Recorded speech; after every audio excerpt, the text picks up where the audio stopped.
തെരഞ്ഞെടുപ്പ് കാലത്ത് ഒരു വസ്തുതകളും മറച്ചു വെക്കരുത്, എല്ലാം തുറന്നു പറയണം.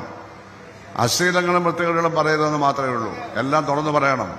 മണൽ മാഫിയയുടെ കേന്ദ്രമാണ് സഹിച്ചറിയാവുന്ന നാട്. റിയൽ എസ്റ്റേറ്റിന്റെ ബിസിനസ്സാണ് അവിടെ. കോടിക്കണക്കിന് രൂപയുടെ സ്വത്തുക്കൾ അവരൊക്കെ ആർജിച്ചിരിക്കുകയാണ്.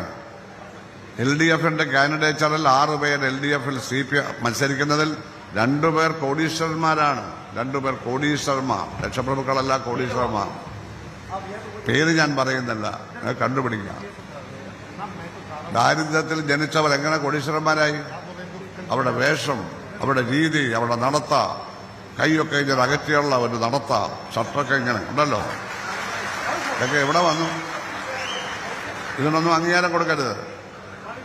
CPMനകത്ത് 63 വർഷം ഞാൻ പ്രവർത്തിച്ചതാണ്, ശരിയാണ്. ആദ്യത്തെ വർഷം അവിഭക്ത പാർട്ടിയായിരുന്നു 63-ൽ. അന്നാണ് പാർട്ടി ചേരുന്നത്. 15 വയസ്സേ ഉള്ളെന്ന്. വള്ളികുന്ന ഹൈസ്കൂളിൽ ഞാൻ പ്രസംഗത്തിനും ഉപന്യാസത്തിനും ഒക്കെ വളരെ മിടുക്കനായതുകൊണ്ട് കമ്മ്യൂണിസ്റ്റുകാരിലാണ് പിടിച്ച് എന്നെ 15-ാം വയസ്സിൽ 18 വയസ്സിലെ ചേരാൻ പറ്റുള്ളൂ പാർട്ടി മെമ്പറാക്കി. അന്നെനിക്ക് പാർട്ടിയെ പറ്റി കൂടുതലൊന്നും അറിയില്ല. വല്ല SM കോളേജിൽ പഠിക്കാൻ പോയപ്പോൾ പാർട്ടിയുടെ സജീവ പ്രവർത്തകനായി SFയുടെ ആദ്യത്തെ സംസ്ഥാന പ്രസിഡന്റാണ്.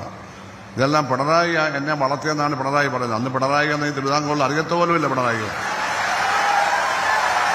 1967 പിണറായി വിജയൻ എന്ന ഒരാളെ തിരുവിതാംകൂർ ആരും കണ്ടിട്ടുമില്ല, അറിയത്തുമില്ല. അദ്ദേഹം മലബാറിൽ തലശ്ശേരിയിൽ മാത്രം നിന്ന്